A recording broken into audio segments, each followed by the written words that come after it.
देख रहे हैं कैपिटल टीवी की स्पेशल स्टोरी और मैं हूं आपके साथ दिव्या सिंह। वक्त तो सबका बदलता है और वक्त की लाठी में आवाज भी नहीं होती। ये मोहम्मद आजम खान से ज्यादा बेहतर तरीके से कौन समझ सकता है।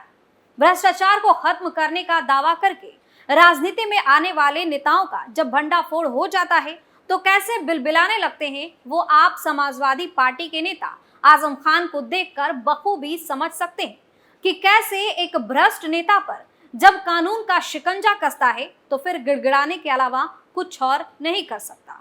लेकिन इन सब के बीच में सोचने वाली बात यह है कि आखिर क्यों जेल में जाते ही बड़े से बड़े बाहुबली नेता को अपने एनकाउंटर होने का डर सताने लगता है।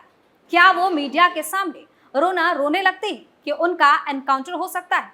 जो नेता जनता के भरोसे को तोड़कर अपनी तिजोरियां भरने का काम करता हो, जो नेता अपने बेटों को राजनीति में लाने के लिए गैर कानूनी काम करता हो, उस नेता को आखिर किस बात की वजह से एनकाउंटर का डर जीने नहीं दे रहा। कैसे समाजवादी पार्टी के नेता आजम खान का पूरा परिवार कानून के शिकंजे में फंसा है, उसको लेकर सनसनीखेज खुलासे हम स्पेशल स्टोरी में करने वाले हैं। योगी के वार से परेशान आजम खान, जेल में बंद भ्रष्ट नेता को एनकाउंटर का डर, बेटे के चक्कर में जेल गया पूरा परिवार, आजम खान के काले कारनामों का पूरा सच। बैरक नंबर 1, कैदी नंबर 338, समाजवादी पार्टी के नेता आजम खान का ये नया ठिकाना है। आजम खान अब अपने किए गए कर्मों की वजह से जेल की चारदीवारी के पीछे पहुंच चुके हैं। लेकिन जेल जाते ही आजम खान का नया नाटक फिर से शुरू हो गया है। लोगों को डराने वाला आज खुद डर के साए में है, क्योंकि उसे अपने एनकाउंटर का डर सताने लगा है।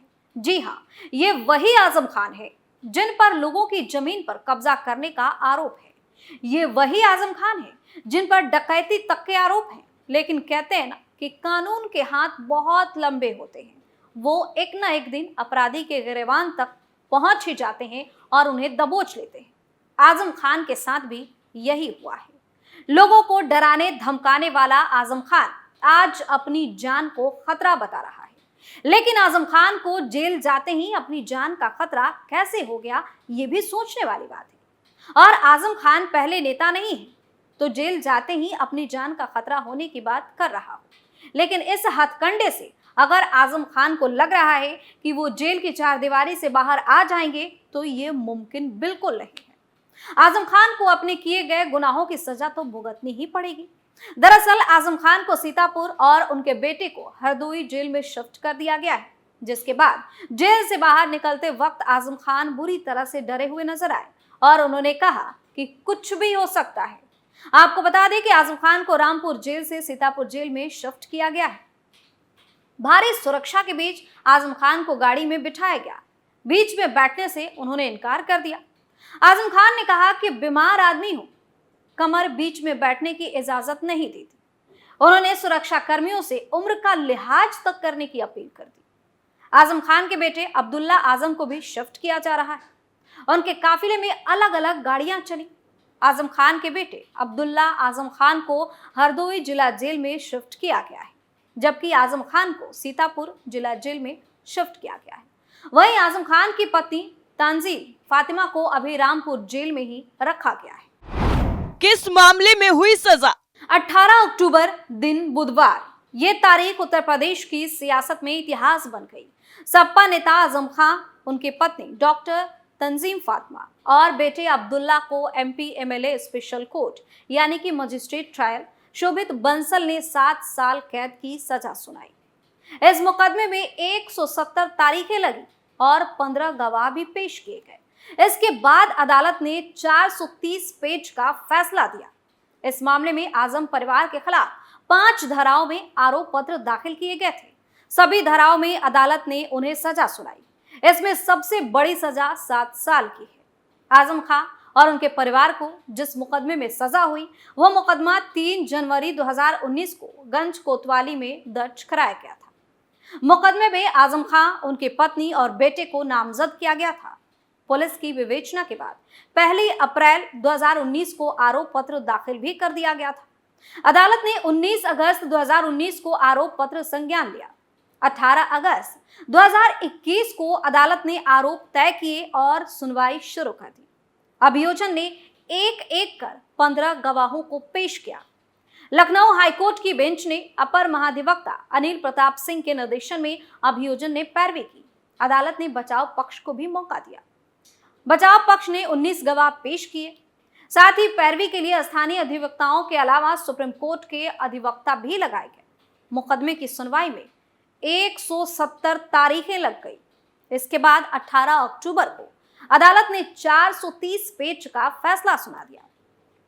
ज्येष्ठ अभियोजन अधिकारी अमरनाथ तिवारी के मुताबिक अगर कोरोना काल नहीं होता तो इस मामले में फैसला काफी समय पहले ही आ गया होता।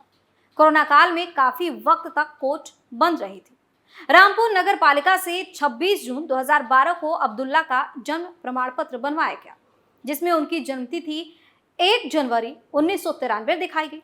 इस मामले में पालिका के मृत्यु जन्म उप रजिस्ट्रार रहे तेजपाल सिंह ने कहा कि आजम खान और तंजीम फातिमा के आवेदन पर जन्म प्रमाण पत्र जारी किया गया था। नगर पालिका से रिकॉर्ड मांगा गया तो ये बताया गया कि रिकॉर्ड जल गया है। इसी मामले में मुख्य अग्निशमन अधिकारी मतलूब हसन को भी गवाही के लिए बुलाया गया। उन्होंने अपनी गवाही में नगर पालिका में आग लगने की बात कबूली थी, जिसके बाद आजम खान का पूरा परिवार फर्जी प्रमाण पत्र के मामले में फंसता चला गया। वहीं आजम खान परिवार पर मुकदमा दर्ज करने वाले भाजपा विधायक आकाश सक्सेना का कहना है कि ये लड़ाई सत्य और असत्य के बीच की थी। कोर्ट के फैसले के बाद दुनिया को पता चल गया कि आजम ने किस तरह से अपने बेटे को विधायक बनाने के लिए दो जन्म प्रमाण पत्र बनवाए। एमपी एमएलए कोर्ट ने ऐतिहासिक फैसला दिया है जो आगे नजीर साबित होगा। जौहर यूनिवर्सिटी पर रेड। एक तरफ आजम खान के पूरे परिवार को कोर्ट ने 7 साल की सजा सुनाई तो दूसरी तरफ जौहर यूनिवर्सिटी पर भी कार्रवाई तेज हो गई। दरअसल जौहर यूनिवर्सिटी में इनकम टैक्स और CPWD की टीम ने छापेमारी की है। आईटी की टीम ने जहां दस्तावेज खंगाले तो वहीं CPWD की टीम ने जौहर यूनिवर्सिटी में बने भवनों के निर्माण की लागत का मूल्यांकन किया। पूरा मामला टैक्स चोरी का है। आजम खान पर आरोप है कि जौहर यूनिवर्सिटी के भवन निर्माण में जो ओरिजिनल लागत है उसको छिपाकर आजम खान ने उससे बहुत कम लागत बताई, जिससे टैक्स चोरी का मामला सामने आया। इसकी शिकायत भाजपा विधायक आकाश सक्सेना ने की थी। भाजपा विधायक की शिकायत करने के बाद आईटी विभाग की टीम ने छापेमारी की। पिछले महीने भी आजम खान के घर, उनकी यूनिवर्सिटी, उनके करीबियों और उनके बेटों के शोरूम पर आईटी विभाग की टीम ने छापेमारी की थी।